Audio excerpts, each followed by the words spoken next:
Vanaand in die nuus. ANC-president Cyril Ramaphosa loof Suid-Afrika se regspan vir hulle voorlegging by die internasionale regshof.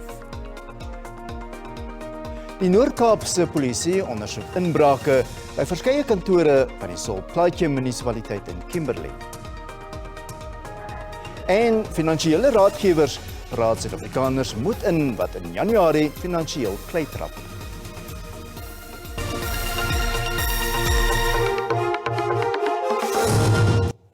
Goeienaand en welkom by die nuus in Afrikaans. Die ANC-president Cyril Ramaphosa het Suid-Afrika se regspan geloof vir hulle voorlegging by die internasionale regshof.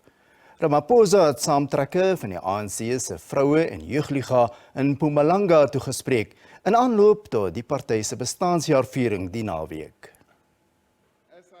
Ramaphosa sê die minister van Justisie, Ronald Lamola, se uiteensetting van Suid-Afrika se saak voor die internasionale regshof het hom trots gemaak. I never felt as proud as seeing Ronald Lamola, a son of this province, standing there in that court introducing our case. The Palestinians who were there felt, and many of them cried, because they have a sense that South Africa is possibly the only country that is standing by them through these trials and tribulations.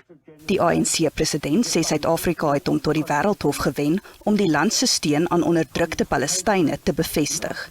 Various other countries have been trying everything they can to try to plead with Israel to stop the slaughter of Palestinians in the Gaza Strip, and indeed on the West Bank as well. But Israel has persisted in the genocidal slaughter of Palestinians. Ramaphosa het 'n beroep gedoen op lede van die party om deurlopend aan die kant van onderdrukte mense te wees. Israel het sy saak voor die internasionale regshof in Den Haag afgesluit en gevra dat Suid-Afrika se aansoek nie toegestaan word nie en die volksmoordsaak van die rol geskraap word. Hy sê Suid-Afrika het Hamas se gruweldade en rol in die oorlog bloot geïgnoreer. Suid-Afrika vooraan dat Israel die konvensie oor volksmoord van 1948 geskend het. Suid-Afrika het gister sy saak gestel. Hy hoop om met sy aansoek Israel se aanvalle te stuit. Israel het gesê dat hy hom teen Hamas verdedig. Hy sê Suid-Afrika het gerieflikheidshalwe van die Hamas aanvalle op 7 Oktober vergeet. If the claim of the applicant now is that in the armed conflict between Israel and Hamas, Israel must be denied the ability to defend its citizens, then the absurd upshot of South Africa's argument is this. Under the guise of the allegation against Israel of genocide, this court is asked to call for an end to operations against the ongoing attacks of an organization that pursues an actual genocidal agenda. Israel het ook beklemtoon dat Suid-Afrika Hamas in sy land verwelkom. It is a matter of public record that South Africa enjoys close relations with Hamas, despite its formal recognition as a terrorist organization by numerous states across the world. Suid-Afrika het in reaksie gesê die bewering is ongegrond. And we are doing so on behalf of a number of Palestinians, young kids, women and the elderly that are being killed in Gaza. We are not presenting any case on behalf of Hamas. Israel sê Suid-Afrika hou homself doelbewus blind vir die werklikheid. Listening to the presentation by the applicant, it was as if Israel is operating in Gaza against no armed adversary, but the same Hamas that carried out the October 7 attacks in Israel is the governing authority in Gaza. Suid-Afrika het jaaglike toestande in Gaza voor die hof uitgewys. Military assault on Gaza's healthcare system, which renders life unsustainable. Even by 7 December, the UN Special Rapporteur on the right to health noted that the healthcare infrastructure in the Gaza Strip has been completely obliterated. Israel het homself verdedig. The conflict with Hamas poses serious operational and legal challenges in conducting close-quarter urban combat while mitigating harm to the surroundings, in seeking to put a stop to Hamas military use of hospitals while minimizing disruption of medical services. Die internasionale geregshof sal die vertoë bestudeer voordat hy 'n uitspraak lewer. Die volgende nuusberig bevat grafiese beeldmateriaal wat kykers kan ontstel. Die families van 2 jong mans wat verlede jaar met suur in Kimberley in die Noord-Kaap aangeval is, sê hulle wil geregtigheid hê. Een van die slagoffers, 'n 21-jarige man, het erge brandwonde opgedoen en is steeds in die hospitaal. Die suuraanval het na bewering plaasgevind na 'n onderonsie tussen die slagoffers en die vermeende oortreder. 'n Gesin is verpletter terwyl hulle seun in die hospitaal om sy lewe veg na die aanval. Sy ma sê hy sal nooit weer dieselfde wees nie, want hy is nou doof in die een oor. Ek voel glad nie lekker nie. Ek stel God eerste en bid heeltyd. Ek is nie sterk nie, maar ek probeer wees. Na werk gaan ek hospitaal toe om te sien hoe dit met hom gaan. Net oor kant die straat lê die familie van die ander slagoffer ook. Die 65-jarige ouma sê dit is moeilik om vrede te maak met wat met haar kleinseun gebeur het. Voel my hart ook. Ek doe nog siek. Sê kom my nie weer in die straat en hoop my nog weer man so myself. Want die kinders groei dan almal saam.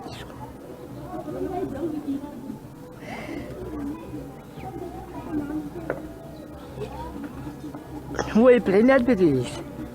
Ik ga naar daar met hem zo missen. Dan met elkaar raken bij de oma. Dan kom ik terug op slaap. Die Noord-Kaapse polisie sê hulle ondersoek 'n saak van poging tot moord. The incident occurred after an alleged altercation with a group of unknown men. The incident happened in the evening of 24th of December 2024 when the 2 men were on their way home. The males were transported to hospital for medical treatment and later released. The case has been filed but is still active, pending the identification and apprehension of the suspect. Albei familie sê hulle wil hê die reg moet sy loop neem en dat die skuldige party met die volle mag van die wet te doen sal kry. Meer as 300 gesinne wat verlede jaar die Marshalltown brand in Johannesburg oorleef het, sê hulle lewensomstandighede het sedert Augustus ondraaglik geword. Die gesinne is na die Denver nedersetting suidoos van die stad verplaas, waar hutte eintlik as 'n tydelike behuisingsoplossing opgerig is. Onlangs 'n swaar reën het egter gelei tot oorstromings wat die oorlewendes se besittings vernietig het.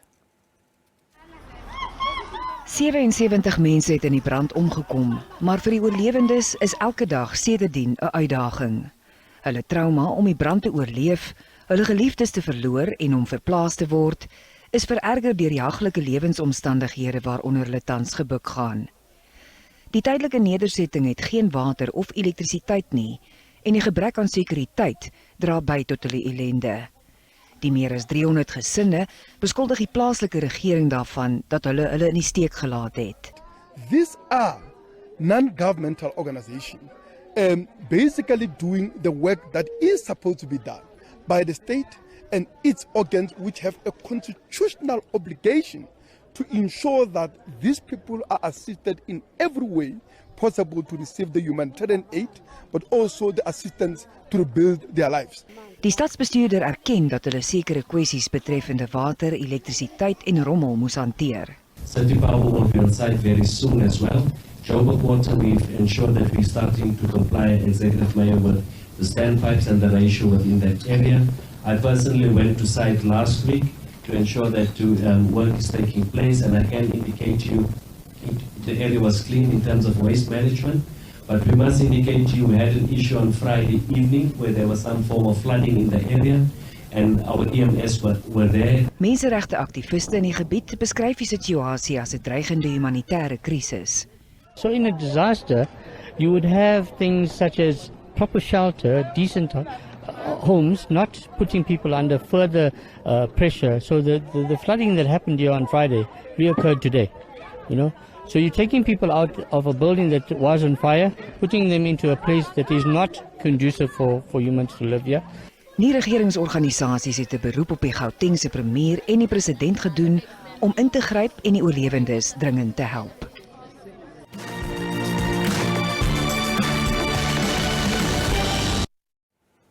Brittanje se ministerie van verdediging het beeldmateriaal vrygestel van sy presisieaanvalle op Houthi-teikens in Jemen deur die koninklike lugmag.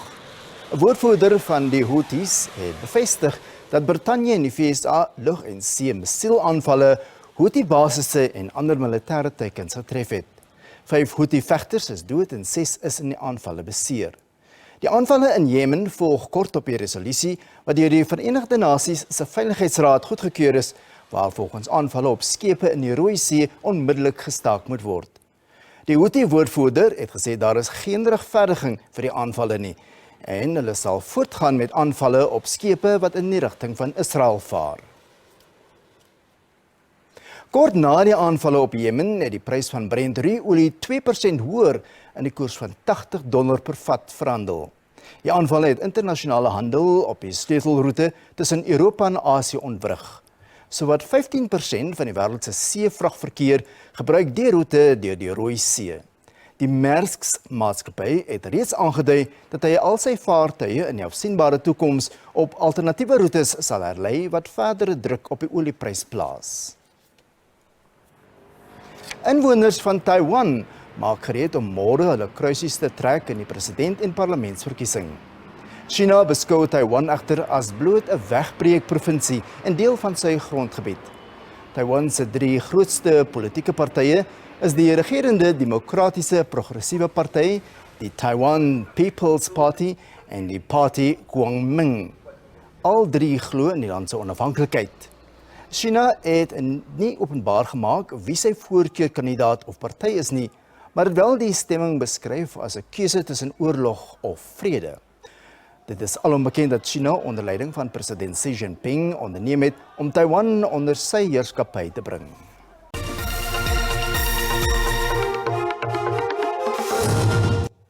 Welkom terug. Die Noord-Kaapse polisie ondersoek inbrake by verskeie kantore in die Solplaatje munisipaliteit in Kimberley. Dit sluit in die kantore van die uitvoerende burgemeester en die finansiële hoof. Amptenare sê die inbrake het verlede jaar begin. Daar is steeds geen duidelikheid oor wie vir die inbrake by die munisipale kantore verantwoordelik is nie. Verlede week is daar op die kantoor van die uitvoerende burgemeester Kagiso Sonjoni toegeslaan. Die vermoede is dat die inbrekers op soek is na vertroulike inligting. We are having a serious investigation which is currently happening. The perpetrators and the suspects will be caught because we have invited serious investigators to ensure that they get to the full might and to the full investigation of this thing, because it can't be business as usual that we allow suspects and perpetrators to break into the municipality and then they are left just like that. Sonjoni sê hy is vol vertroue dat die inbrekers vasgetrek sal word. Sekerheid by die kantore is intussen verskerp. Die munisipaliteit sê hoewel die inbrake nie 'n invloed op hulle werk het nie, hulle bekommerd is daaroor. Sekere politieke partye in die parlement het 'n beroep gedoen dat die administrasie van die finansiële hulpskema vir studente NSFAS hersien moet word. Dit volg nadat die organisasie teen belastingmisbruik OUTA klankopnames bekend gemaak het wat 'n bewering onthul dat NSFAS se raadsvoorsitter Ernest Khoza en die minister van hoër onderwys Blyden Nzimande gunslone van diensverskaffers ontvang het. Khoza is intussen vir 30 dae met vrywillige verlof hangend die uitkoms van 'n ondersoek na die beweringe. Die beweringe het aan die lig gekom terwyl NSFAS voorberei vir die nuwe akademiese jaar. Volgens die NSFAS Raad is 900 000 aansoeke vir finansiële bystand reeds ontvang. Sommige parlementslede het Khoza se besluit om met verlof te gaan verwelkom, ander sê Nzimande behoort ook te bedank. We call on the Minister of Higher Education to follow suit and to take it a step further and to do the honourable thing and resign. It must be noted that NSFAS is responsible for handling more than 46 billion rand in student grants. The hard-pressed students of South Africa deserve better. Die Vryheidsfront Plus het 'n beroep gedoen dat die administrasie van die skema hersien moet word. It's a very good idea to give poor and working class youth the opportunity to study. But the whole setup in terms of administration and the disbursement of the funds was a problem from the very beginning because the organisation was overwhelmed by the huge numbers. Die voorsitter van die portefeuljekomitee oor hoër onderwys, Nompendulo Mkatshwa, wou nie op die kwessie reageer nie. Nzimande ontken die beweringe teen hom, terwyl die NSFAS-raad aangedui het dat Khosa se besluit om met verlof te gaan nie as 'n skulderkenning beskou moet word nie. Met die feestyd agter die rug, lyk die meeste mense se bankbalanse maar beroerd die maand. Finansiële raadgewers sê egter dis nie nodig om moed te verloor nie. Die eerste stap is 'n streng begroting waarby gehou moet word om oorbesteding en skuld hok te slaan. En vir finansiële vryheid in latere jare is 'n gebalanseerde finansiële portefeulje 'n noodsaaklikheid. Verbruikers sukkel hierdie tyd van die jaar om kop bo water te hou. Uitgawes oor die feestyd het groot happe uit begrotings gevat. En met die skole wat volgende week begin, is daar verdere uitgawes. Volgens finansiële raadgewers is 'n noodfonds waarin ten minste 3 maande se salaris gespaar word, daarom 'n noodsaaklikheid. Dit kan voorkom dat skuld aangegaan word om onvoorsiene uitgawes te dek. Discipline is required to not go too much into debt and make sure that you set a good budget at the beginning of the year, and that will determine how you handle your finances for the rest of the year. So it's important to start on a good footing and recover from the overspending from the festive season, but plan well for the year ahead. Finansiële raadgewers beklemtoon ook die belangrikheid van 'n testament en om dit gereeld op te dateer.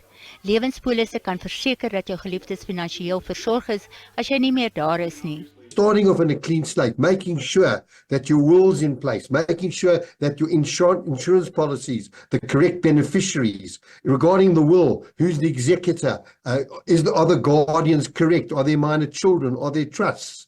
Verbruikers word ook aangemoedig om te besnoei op nie noodsaaklike dinge soos TV-subskripsies, selfoonkontrakte en vermaak.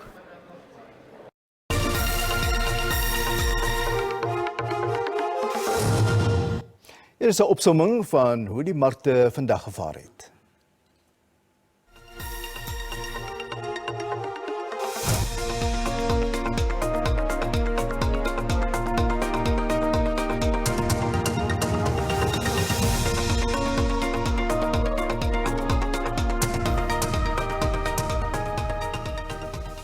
En op die JC-termynmark het die pryse van landbougewasse vir lewering in Maart gewissel. Die prys van witmielies is R3.694 per ton, wat R11 hoër is. Koring kos R56 minder op R6.170 per ton. Sonneblom se prys is R8.645 per ton of R6 hoër. En soja kos R8.410 per ton, wat R8 minder is.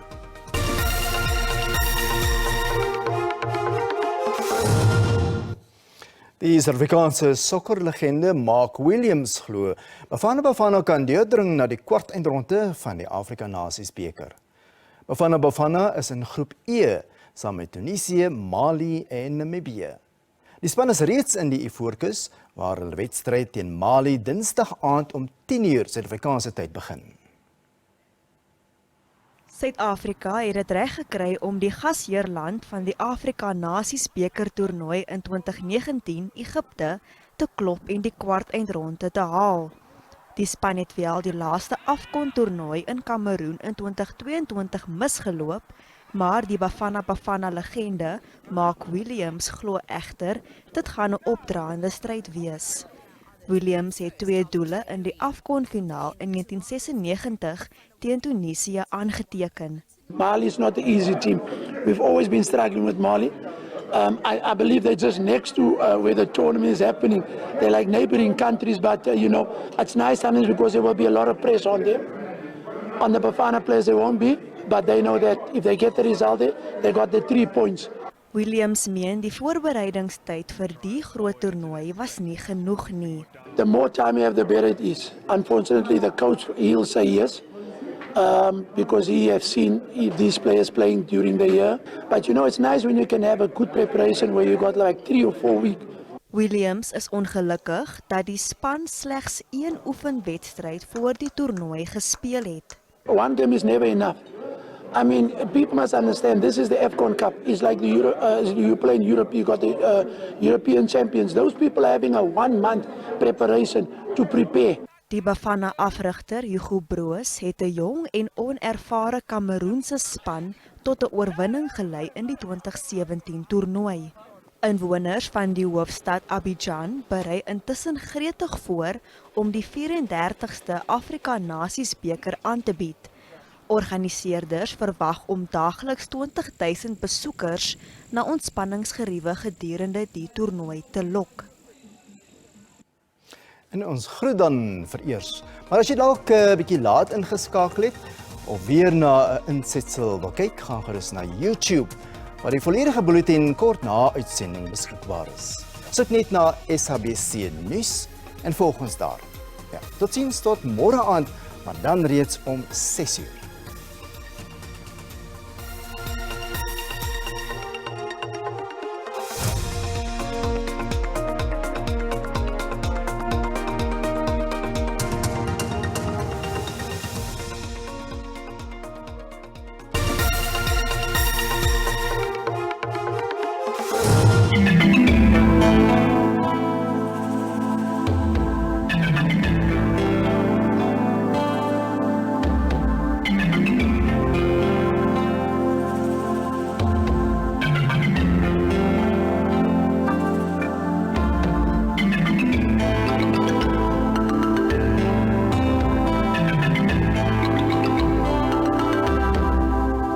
Thank you.